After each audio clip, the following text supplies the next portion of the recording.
Campo investigativo, introducción a la investigación. Profesor José Eduardo Fuentes. Características más importantes del conocimiento científico y común. Unidad 1. Tema 2. Puedes encontrar el curso en Campus Virtual Chamilo, materia Campo Investigativo 1.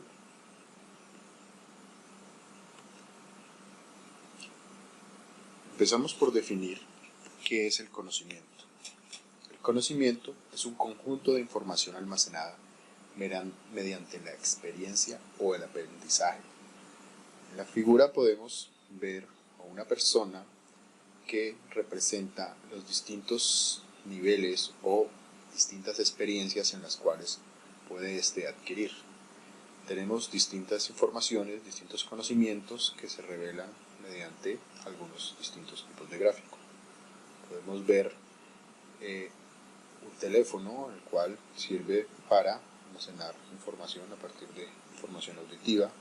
Generalmente las experiencias se viven a través de los sentidos que se almacenan o se alimentan dentro de nuestro conocimiento a partir de la vivencia de nuestras propias experiencias. El conocimiento se divide generalmente en conocimiento común o popular o vulgar, el conocimiento científico, el cual es dado a partir de la experimentación, de la ciencia, del conocimiento científico técnico, el conocimiento religioso, a partir de la explicación religiosa de los fenómenos, y el conocimiento filosófico. Podemos ver unos ejemplos. En el ejemplo inicial tenemos a un científico haciendo un experimento. En el conocimiento común, en el conocimiento vulgar, tenemos a dos neandertales en los cuales están discutiendo sobre que el fuego quema. Es una experiencia en la cual se adquiere a través de un sentido básico, es un sentido común. En el siguiente ejemplo tenemos el conocimiento religioso, conocimiento que viene a partir de la explicación de un Dios. Tenemos las representaciones de las distintas religiones o de las religiones más populares alrededor del mundo. Y finalmente tenemos el conocimiento filosófico, conocimiento inicial basado sobre las teorías filosóficas.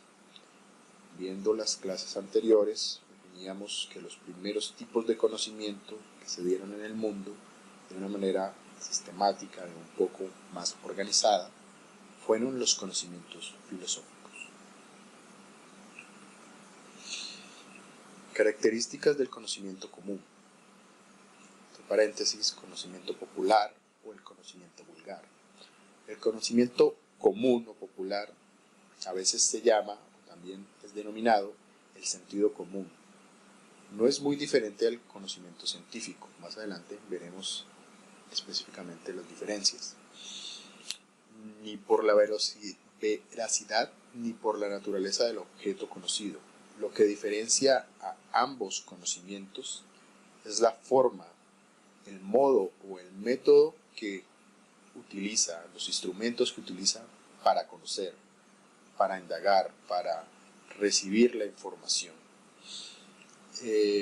Primero se basa en que nuestros sentidos remiten a tener experiencias diarias. El sentido común es la facultad que poseen las personas para juzgar las cosas. Aquí tenemos un ejemplo. El primero, los sentidos. Los sentidos básicos son la vista, el olfato, el oído, el habla, y todos estos sentidos son interpretados por nuestro cerebro. En la vida cotidiana las personas observan fenómenos naturales, fenómenos que suceden a su alrededor, sociales, tienen experiencias asociadas principalmente a algunos sentidos. En el ejemplo del sentido del olfato, uno de los sentidos primogénitos iniciales desde que el hombre se desarrolló, el sentido del olfato es uno de los más asociados a la memoria. El sentido del oído, con el cual se reciben, se analizan, se escuchan. En este momento ustedes están utilizando el sentido del oído principalmente para entender lo que yo estoy diciendo. El sentido del habla para poder expresar todos nuestros conocimientos, nuestras experiencias, y el cerebro en el cual interpreta todo lo que recogen los sentidos. Entonces, en el sentido común, en el conocimiento común, vulgar, básicamente utilizamos nuestros sentidos para aprender, para tener vivencias, y esas vivencias llevarlas a una racionalidad. Y esa racionalidad la tenemos expresada en algo que denominamos sentido común. El sentido común es una facultad que poseen todas las personas para juzgar las cosas, los acontecimientos, y en teoría definir una situación, ya sea positiva, negativa, o un término en el cual debemos asimilar un cierto comportamiento. En este sentido, vemos la figura de una persona que está subida en un árbol, el cual está sentado sobre una rama, y en este momento está cortando la rama. Algo que nos dice es que en el sentido común, si la persona que está en el árbol no quiere hacerse daño, no debería cortar la rama, porque por el sentido común de que existe la gravedad, la rama se va a cortar, la persona caerá y probablemente se lastime. En nuestro sentido común nos dice que no se debería cortar la rama para evitar que la persona se caiga. También tenemos otras características asociadas al conocimiento popular, al conocimiento vulgar, en el cual definimos que la ciencia no es el único acceso al conocimiento y a la verdad. No se necesita ser científico, no se necesita tener un conocimiento universitario, haber pasado por un colegio. Todas las personas, sin necesidad de haber tenido una instrucción o una educación formal, pueden recurrir a sus sentidos, al sentido común, para poder dar explicaciones a ciertas cosas. El mero hecho de hacer observaciones racionales a partir de nuestros sentidos nos permite acceder al conocimiento, acceder a ciertas verdades. Entonces, un mismo objeto o fenómeno, una planta o mineral, una comunidad, o las relaciones entre jefes y subordinados, pueden ser materia de observación tanto como para una persona que sea especializada, que tenga un conocimiento avanzado, un científico, una persona que haya estudiado, que se dedique a estudiar ciertos aspectos, como para una persona del común, una persona sin conocimiento práctico o una formación específica, pero esta persona tiene la capacidad de razonar, capacidad de entender algo y de dar su propia versión a una experiencia. Entonces el conocimiento científico y por otro lado el conocimiento vulgar realmente utilizan una forma básica que es común a los dos, que es la observación a través de los sentidos. Si ustedes en algún momento han conocido a una persona que no haya estudiado, que haya tenido, digamos, una vida en el campo y que no haya formado oficialmente por una escuela, por una universidad, pueden preguntarle sobre aspectos de su vida. Generalmente los campesinos manejan muy bien los conocimientos sobre la tierra, sobre las plantas, por sus vivencias, por la tradición que han tenido. Sus conocimientos han sido desarrollados en base a la experiencia. Si yo me dedico a sembrar tomates, papas, algún producto, adquiriré la experiencia asociada a cómo se debe cultivar y qué tipo de cosas son buenas o malas a partir de la observación. Y esto nos lo da el sentido común, el conocimiento popular y el conocimiento vulgar. En su efecto es lo mismo. ¿Cuáles son las características del conocimiento común? Entonces, a pesar de que aspira a ser racional y objetivo, solo consigue alcanzar esta condición de una manera muy limitada. Se puede decir que el conocimiento vulgar o popular es el común, corriente, espontáneo y que se adquiere al tratar directamente con las cosas o con los seres humanos. Entonces el saber que llena nuestra vida diaria y que posee, digamos, es el saber que se posee en la vida diaria por la experiencia sin haberlo estudiado previamente, sino aplicando un método de racionamiento a partir de todos los sentidos. Este nos da la información para entender el comportamiento de algo, fenómeno o una situación. Aquí en la gráfica vemos un ejemplo muy claro. Las personas, a partir de conocer el fuego y haber tenido una experiencia, digamos, alguien se queme, va a aprender que el fuego es un instrumento, es un fenómeno que va a causar daño. Entonces la experiencia va a decir que el sentido común nos dirá que nos tenemos que alejar del fuego. En el otro ejemplo vemos a un personaje que está tratando de resolver una figura geométrica o una figura, en este caso, parecida a una ficha de un rompecabezas, en el cual debe analizar si encaja o no. Entonces, el sentido común nos dirá de que hay ciertas formas que encajan y otras no. En esta parte, el conocimiento común o el conocimiento vulgar contribuye a ese nivel básico de racionalidad y objetividad para poder resolver, digamos, un problema. Entonces, ¿cuál es una característica general del conocimiento vulgar o común? En el lado izquierdo vemos a un indígena, un chamán, el cual mantiene sus conocimientos a partir de ciertos rasgos de la tradición oral. Puede permanecer los conocimientos que esta persona tiene sobre las plantas, sobre los mitos, sobre las realidades, sobre ciertos aspectos culturales que se transmiten de una manera de tradición oral o de un entrenamiento específico. Generalmente en una cultura indígena los chamanes o los maestros entrenan o educan de cierta manera no formal a sus discípulos para que adquieran conocimientos específicos que ellos manejan, de ese conocimiento general, de ese conocimiento popular o vulgar. También en la imagen del lado derecho vemos a unas personas descendientes de un señor. Este corresponde, digamos, al patrimonio cultural, el que se puede pasar a través de generación en generación.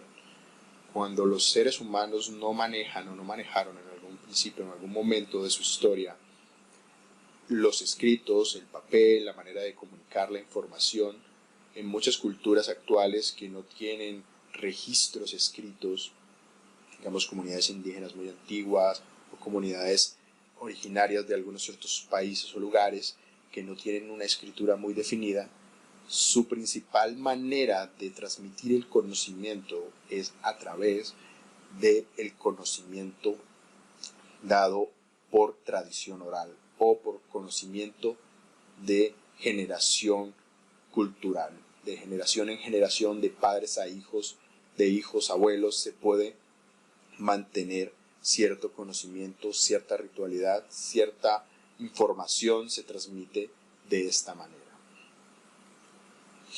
Entonces, nos damos cuenta que el conocimiento común podemos definirlo en ciertas partes con cosas básicas. En este ejemplo vemos una planta muerta y una planta viva, digamos. Sabemos que una planta en particular requiere una cantidad determinada de agua y que en caso de no recibir de forma natural el agua, esta se debe irrigar. Por sentido común, de lógica, de experiencia, sabemos que las plantas necesitan agua para poder, digamos, mantenerse bien y vivir. Esto puede ser un conocimiento verdadero y comprobable. Cualquier persona en algún momento de su vida habrá visto algo como este fenómeno. Tenemos en una casa que se dejaba abandonada, o sea, no se ha ido durante muchos días y hay alguna planta y la planta en principio estaba bien.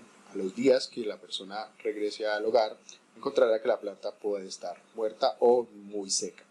Esto es porque la planta no ha sido regada. Pero este conocimiento se adquiere de una manera básica, solo con la observación, solo con los sentidos. pero por tanto ese tipo de conocimiento no es un conocimiento científico.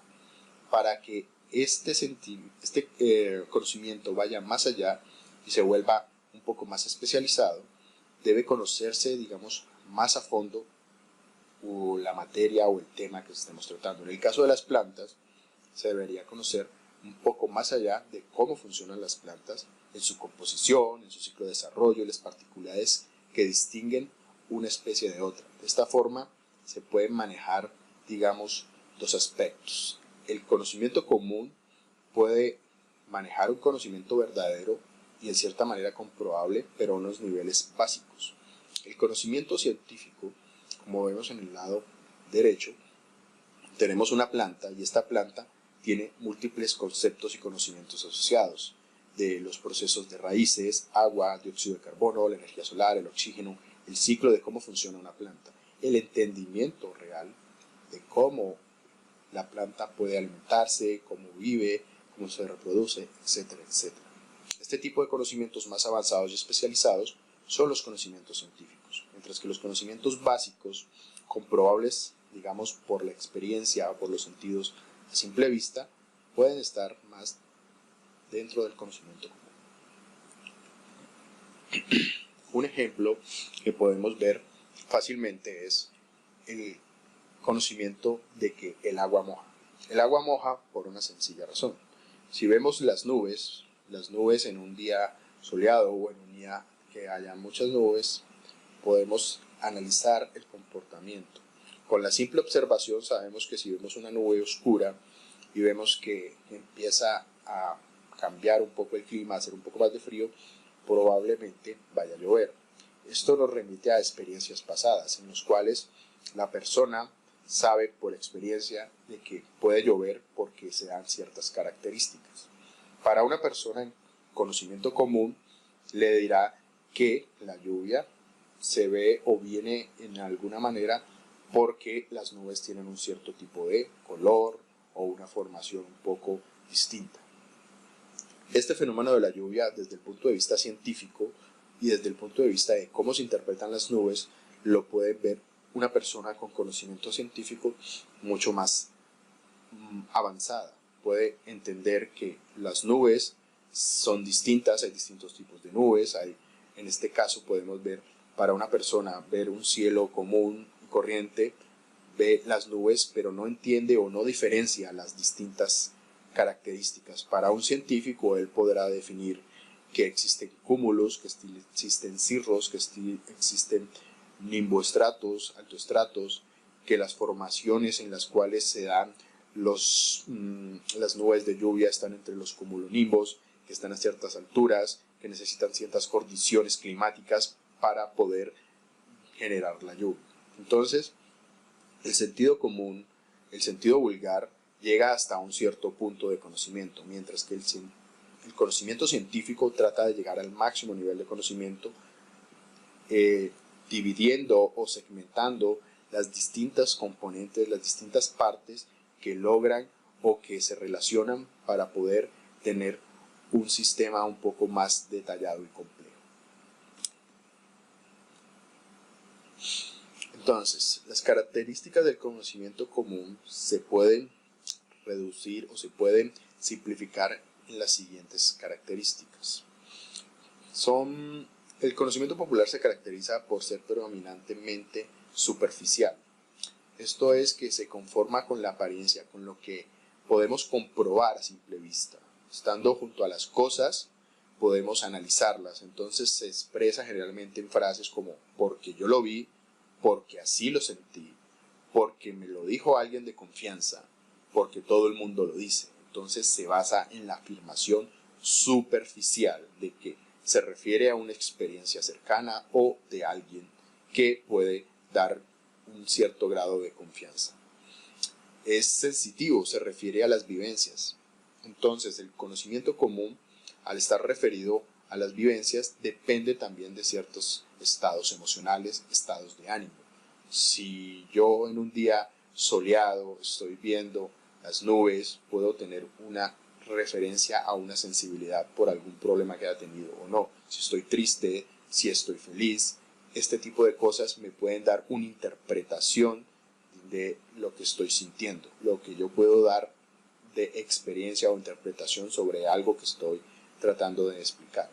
Por eso muchos términos pueden ser sensitivos para las personas en cuanto a las definiciones o a las explicaciones. Ahí vamos al siguiente término, que es lo subjetivo. Pues como el propio sujeto, parte de sus experiencias, tanto de vida como de lo que ha escuchado, da la interpretación de lo que él cree. Entonces, dos situaciones no son explicadas de la misma manera por personas distintas. Esto es algo que se llama subjetivo, cuando la subjetividad se incluye generalmente en el conocimiento común porque se ve reflejada la opinión de la gente. No se tiene un compendio o un consenso específico sobre la experiencia de algo, sino que en el conocimiento común tiene generalmente la opinión y la sensitividad de la persona que está tratando de explicar el fenómeno o la experiencia que haya tenido.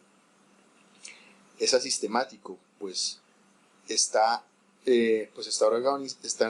organización de experiencias no está sistematizada. Tiene unos conocimientos de unas experiencias, pero estas experiencias no son consecuentes, no son organizadas, no son estudiadas y tampoco pues se han podido validar. Digamos, puedes tener experiencias al azar o en distintos momentos y de distintas maneras, lo cual no permite una sistematización, algo que en el método científico sí es mucho más riguroso. Es acrítico, o sea, la parte de los conocimientos que se manifiestan son como los brinda la experiencia.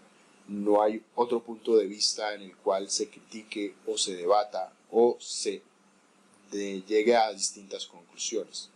Como el conocimiento común se basa principalmente en la subjetividad y en la experiencia propia, la crítica siempre va a ser un poco menos fuerte o no podrá existir, porque los conocimientos siempre se manifiestan de alguna manera como verdaderos para la pretensión de la persona que trata de interpretarlos.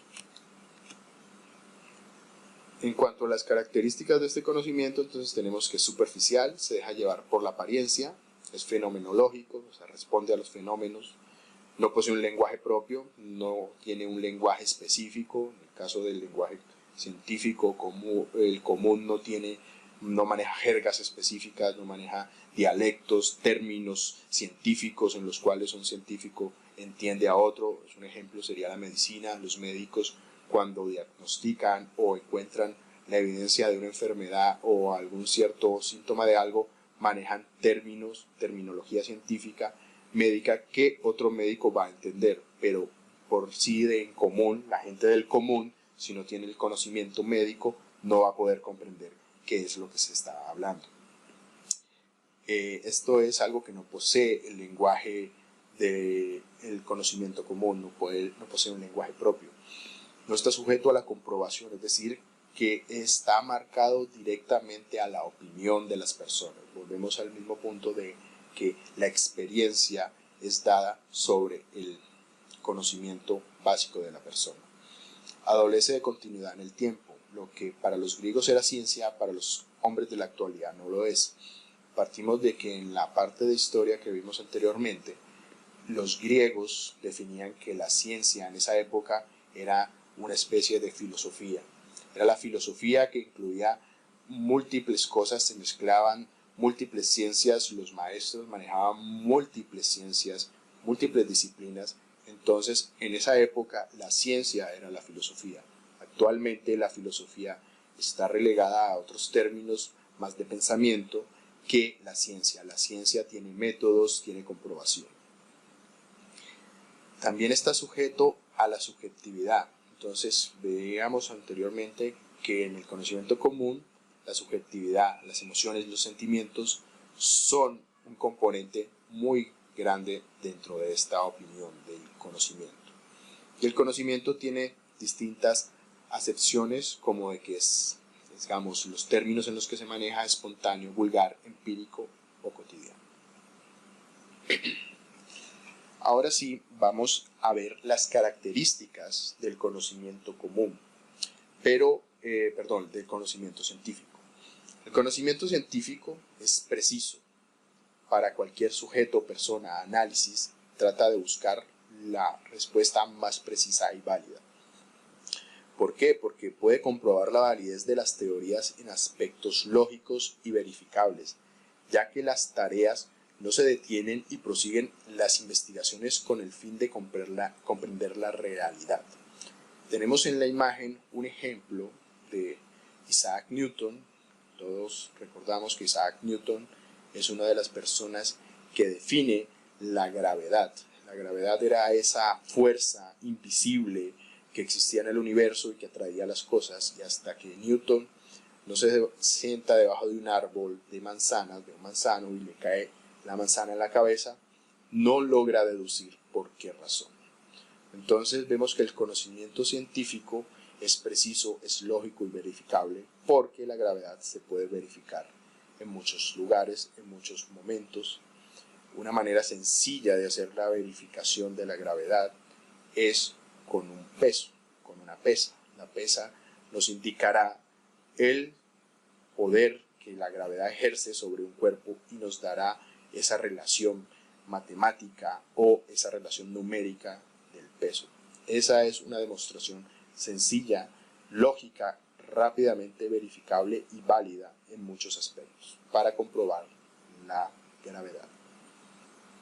También vemos que se define como el conocimiento científico como un objeto mediante el cual se obtienen procedimientos con validez, y utilizando la validez, los razonamientos lógicos, respondemos a una búsqueda. Aquí tenemos un ejemplo de un razonamiento lógico, una operación lógica en la cual vemos que tenemos unos rombos, unas formas geométricas que en este caso nos están dando unos valores numéricos. Si aplicamos la lógica, entenderemos que la primera imagen, que da una suma de 10, el valor de los rombos, de estos elementos geométricos rojos, son un valor de 5. Luego tendríamos la siguiente figura, y por deducción lógica, si es una suma y sabemos que el anterior es un 5, el círculo en forma de naranja es un 4, porque 5 más 4 pues nos va a dar un 9. En la siguiente vamos a ver que tenemos un proceso de resta. Entonces, al tener identificado previamente, deducimos el valor del cuadro azul. Entonces, como sabíamos previamente que el círculo medio naranja o como media naranja era un 4 y le restamos el cuadro azul, nos va a dar un 2. Esto nos está indicando que los valores que van a estar aquí serían 5 más multiplicado por el 4 y por 2, lo que nos dará un resultado que tendremos que averiguar. Entonces, si aplicamos la lógica, este proceso nos indicará cómo llegar a un racionamiento que podemos validar. Entonces, tenemos que existe cierta afinidad con el conocimiento vulgar, ya que ambos tienen pretensiones de obtener datos racionales, de llegar a la racionalidad y a la objetividad. Pero el conocimiento científico trata de llegar de una manera metódica. Podemos llevarlo a una demostración. Aquí tenemos un ejemplo. En el lado izquierdo tenemos la manera de la subjetividad, la interpretación que un conocimiento puede darse a través del conocimiento común. Si lo ve una persona, la opinión de una persona va a ser distinta. En este caso se utiliza la imagen de Homero Simpson mirándose al espejo. Su interpretación de la realidad o de lo que él está viendo es subjetiva. Está mirando al espejo y está viendo algo que él cree que está viendo. Esa es su conocimiento científico, su conocimiento común, porque incluye la subjetividad. Así trate de ser racional, trate de ser objetivo, tendrá siempre la subjetividad del individuo. Mientras que en el lado derecho vemos una persona que hace una deducción lógica para tratar de llegar a resolver un digamos en este caso, una ruta de un laberinto. Entonces, si la persona del caso del lado derecho aplica los conocimientos científicos, aplica una racionalidad y una objetividad, tendrá un cierto nivel de llegar a las conclusiones que sean más exactas, sin tener subjetividad, sino objetividad, o sea, tratar de ser objetivos y racionales, no incluir los sentimientos ni las opiniones para poder llegar a conclusiones válidas. Entonces vemos que generalmente el conocimiento científico, al utilizar todos estos preceptos y estos conceptos de la racionalidad y de la validez, tenemos que implicar un proceso en el cual le llamamos hipótesis. La hipótesis siempre va a implicar una comprobación. Entonces, bajo el parámetro del conocimiento científico, los fenómenos suceden de una determinada forma por alguna razón y no porque sí, no por el azar y no por otros fenómenos. Aquí tenemos dos explicaciones a fenómenos que pueden ocurrir. En el lado izquierdo podemos ver cómo se genera o cómo se desarrolla un volcán, y en el lado derecho una de las teorías o de las hipótesis más aceptadas sobre la desaparición de los dinosaurios. En el lado izquierdo entonces vemos que para que un volcán se genere o se produzca, principalmente se debe a los movimientos de las placas tectónicas de los continentes, que tienen un fenómeno que se llama subducción. Entonces, en el cual una placa continental choca contra otra y una placa se ve introducida por debajo de la otra placa, y esto genera una fricción. Vemos que en el punto donde aparece el círculo del lado izquierdo aparecen zonas que generan este tipo de fricciones. Cuando se llega a cierto punto de la intromisión de una placa con la otra, esto genera magma y hace que empiece a levantarse uno de las vertientes o una de las partes de la placa, lo que genera la elevación de las montañas.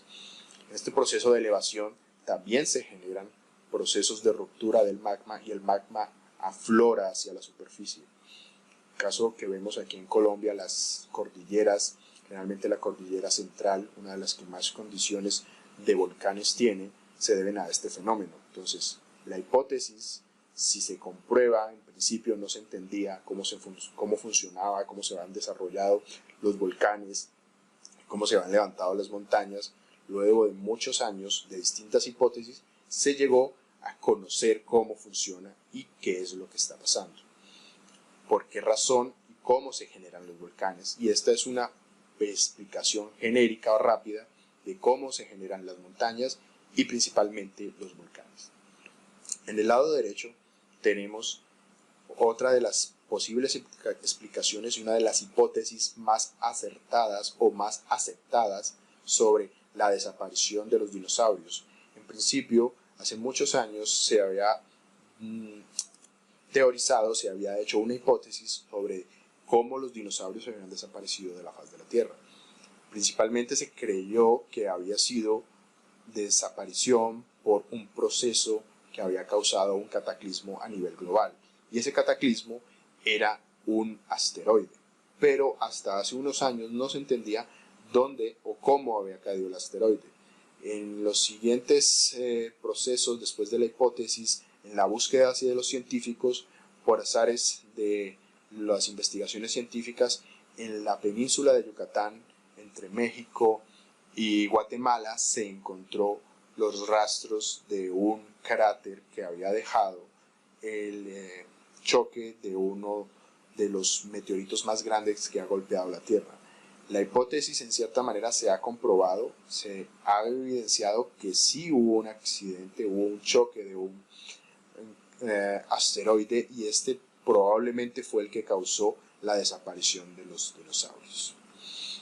Entonces tenemos en cuenta que las hipótesis, la hipótesis es una suposición o una conjetura respecto del modo de darse de la realidad. O sea, es una idea que tenemos previa o que podemos analizar sobre cómo se da o por qué se da algo en la realidad. También trata de dar una propuesta de solución a los determinados problemas o preguntas en una investigación, y la idea, preconcebida o no, es la que trataremos de comprobar. En el caso de la hipótesis de los dinosaurios, se pretendió desarrollar una idea o se expuso una idea de que un meteorito había sido el causante de la desaparición. Luego se pudo comprobar con otros estudios posteriormente que sí había sido cierto, porque se encontraron las evidencias en el subsuelo marino de que existía el cráter que hizo desaparecer a los dinosaurios. Entonces, seguimos como que el conocimiento científico es opuesto al conocimiento común. O sea, vamos a que son cosas que son distintas. Entonces, en el conocimiento científico es totalmente esencial. Lo esencial no se percibe de forma inmediata. El carácter de lo esencial es que siempre se encuentra oculto y hay que descubrirlo. Los científicos, el quehacer científico trata de descubrir lo que está oculto.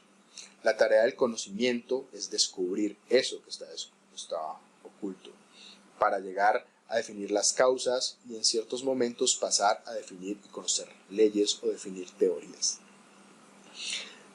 Al estar conformado por la teoría es la explicación sistemática de qué está conformando los conceptos de algo. Entonces tenemos una teoría, vamos a poner un ejemplo en este caso, la teoría de la gravedad, la teoría de la evolución, la teoría de la física cuántica. Entonces la teoría de la evolución nos plantea nos explica cómo un ser puede venir de la evolución de otro ser inicialmente, y esta evolución se da por distintas características, ya sea el medio, lo que define la forma de un animal, porque en un cierto lugar no tiene depredadores o porque en un cierto lugar tiene mayor cantidad de recursos. Entonces, la teoría nos da la explicación sistemática de por qué algo está de cierta manera.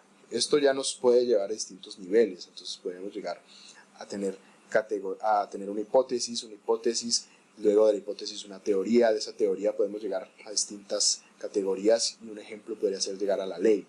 La ley es algo que va a ser igual para todos, como las leyes que manejamos en los términos del derecho. Las leyes en el caso de la ciencia básica, un ejemplo es la ley de la gravedad. La gravedad aplica igual para todos los cuerpos, generalmente en distintos puntos de la Tierra. Asimilamos a que la gravedad, un cuerpo que yo dejo caer sobre el vacío, ya sea una pluma o una bola de bolos, en teoría deberían caer a la misma velocidad. Asumimos que es una ley porque todos los cuerpos deben comportarse de la misma manera. Entonces, en el conocimiento científico tenemos estas distintas etapas. El conocimiento científico, como lo mencionábamos, tiene un lenguaje propio. Lo hablábamos de los médicos tienden a manejar términos científicos que solo entre médicos se entienden. Podemos tener los odontólogos, los psicólogos, múltiples aspectos de carreras de ciencias que manejan conocimientos y lenguajes propios para entenderse dentro de términos iguales. La ciencia también prevé, es decir, que puede adelantarse acontecimientos de un determinado momento sobre un fenómeno que se estudia. En este caso podemos ver ejemplos sobre todo en la física, las teorías físicas, la física teórica, en la cual se plantean ciertas nociones para poder desarrollar teorías más adelante. Un ejemplo de la teoría que realmente se cumplió en la realidad fue la teoría de la relatividad de Einstein, la cual predijo cierto tipo de cosas, sobre todo en cuanto a la velocidad de la luz, y que la luz podía ser modificada por un cierto grado por la gravedad, algo que se comprobó hace muchos años. Pero Einstein, en un principio, él había definido una teoría, y esta teoría realmente fue comprobada después, muchos años, con un fenómeno que se observó en distintas partes del mundo, que fue un fenómeno de un eclipse, en el cual se pudo demostrar que la gravedad tiende o puede desdibujar la línea o doblar a la luz. Entonces esto fue una teoría, una ley que fue demostrada, pero entonces en la ciencia se puede prever este tipo de estudios, este tipo de cosas a futuro, si se puede hacer un racionamiento, solo que se debe comprobar más adelante. y en muchos casos de la ciencia se ha comprobado. Tenemos que también el conocimiento científico tiene ciertas características. Primero, que es racional, no se limita a describir los hechos y los fenómenos de la realidad, sino que explica a través de establecer conjeturas, fórmulas, enunciados, conceptos, teorías. Es objetivo, los hechos se describen y se presentan tal cual como son. No tiene influencia del pensamiento, de la opinión, de la creencia de la persona o personas que estén desarrollando la descripción. Es metódico, entonces responde a una búsqueda intencionada, obedeciendo a un planteamiento donde se utilizan procedimientos metódicos. Entonces tenemos un registro, una búsqueda, un análisis, paso a paso vamos desarrollando ciertos pasos para llegar a ser metódicos, a registrar todos los procesos, a medir, a analizar. Es progresivo, entonces mediante la confrontación de las conjeturas sobre un hecho de la realidad y el análisis del hecho en sí. Entonces podemos tener distintas visiones, distintos estudios científicos sobre un tema. Ponemos un ejemplo, el cáncer. Entonces hay distintos estudios sobre por qué razón se da el cáncer y podemos confrontar los distintos puntos de vista para tratar de llegar a una conclusión mucho más objetiva. Al ser progresivo, pues mediante la confrontación de conjeturas sobre un hecho de la realidad, podemos analizar de una manera mucho más profunda el hecho en sí. Ahorita vamos a analizar el concepto del conocimiento religioso. Entonces, nos basamos en que el conocimiento religioso es aquel que nos permite sentir confianza, una certidumbre o una fe respecto a algo que no se puede comprobar.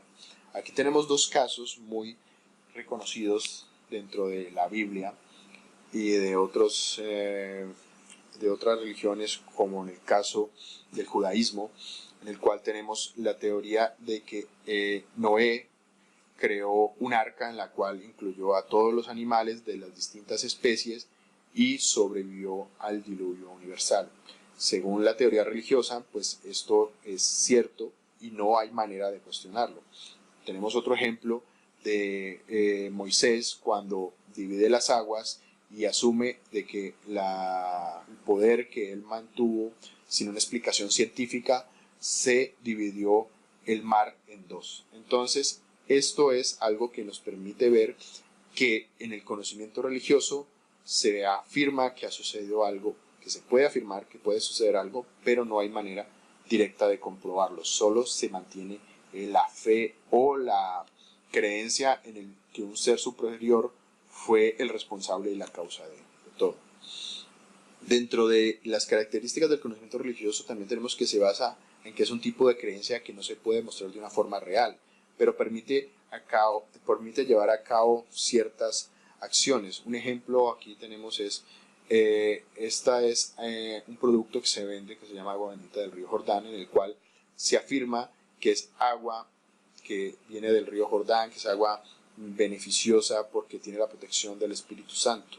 Entonces hay personas que podrían creer que esta agua es, digamos, un agua que puede curar enfermedades, que puede mejorar su salud, que puede mejorar sus estados de ánimo, solo porque viene de un lugar que en teoría puede ser santo. Entonces, las creencias que se utilizan en el conocimiento religioso permiten llevar a cabo determinadas acciones. En este caso, creer que algún objeto puede ser mágico, puede ser santo, puede ser algo que nos haga sentir bien solo porque viene a partir de una creencia religiosa. También en el ámbito religioso, gracias al conocimiento se puede tener confianza para actuar y relacionarse con los demás. Entonces ya tenemos un ejemplo al lado izquierdo, las personas de una congregación se relacionan entre sí porque tienen ciertos temas en común.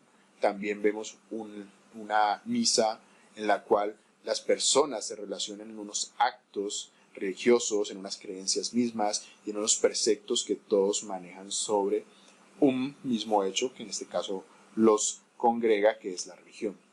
Entonces, el conocimiento religioso se basa en la creencia mítica de que todo lo que nos rodea o ha sucedido es obra de un ser divino. Este tipo de conocimiento es utilizado principalmente para algunas culturas encontrar la paz interior. El objetivo generalmente de la religión es tener un concepto de paz interior. Este tipo de conocimiento no se utiliza la lógica, mucho menos la investigación, así que no tenemos ni conocimiento común, ni conocimiento científico, ni conocimiento filosófico, que más adelante lo veremos.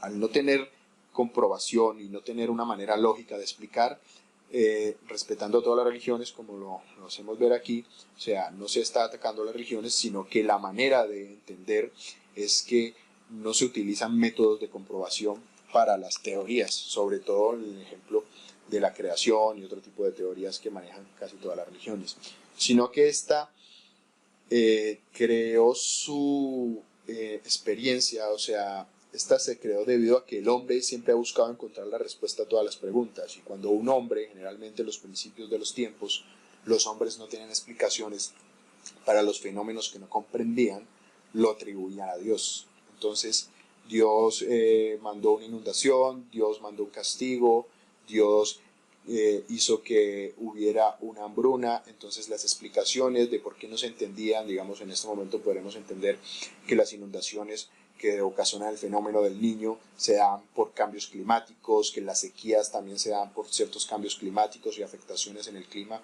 Entonces, si nosotros no tuviéramos el conocimiento científico, podríamos atribuirle a que Dios está enojado o que es causa de los dioses que nos están mandando un castigo. Entonces podemos ver que la ascensión o el conocimiento religioso, tenemos un ejemplo para la teoría cristiana de la creación del ser humano. La vida inició con Adán y Eva.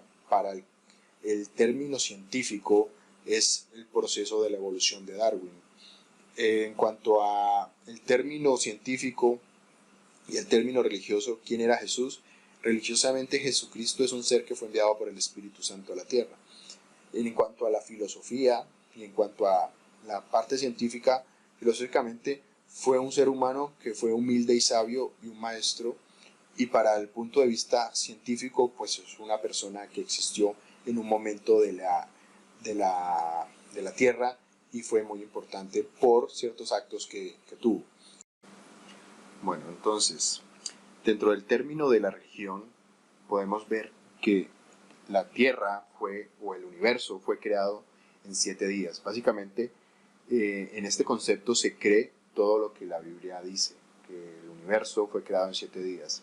Desde el punto de vista científico, el universo se crea a partir del Big Bang, más o menos alrededor de hace unos 13.000 millones de años, a partir de una explosión, lo que generó el universo conocido. Tenemos los planetas y todos los materiales a partir de esta explosión.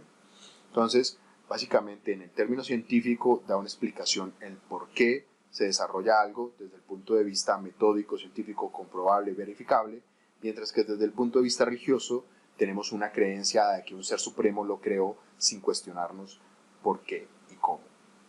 También tenemos en cuenta que en los seres superiores los rituales siempre se representan las diversas culturas y tienen en cuenta más allá todo el conocimiento, toda la explicación de las cosas se dan a partir de un ser supremo. En la religión la principal característica es que no se cuestiona por qué se creó y cómo se creó. Toda la explicación recae sobre un ser supremo por su voluntad y por su buena fe o su facultad de creación, desarrolla todo lo que se dio.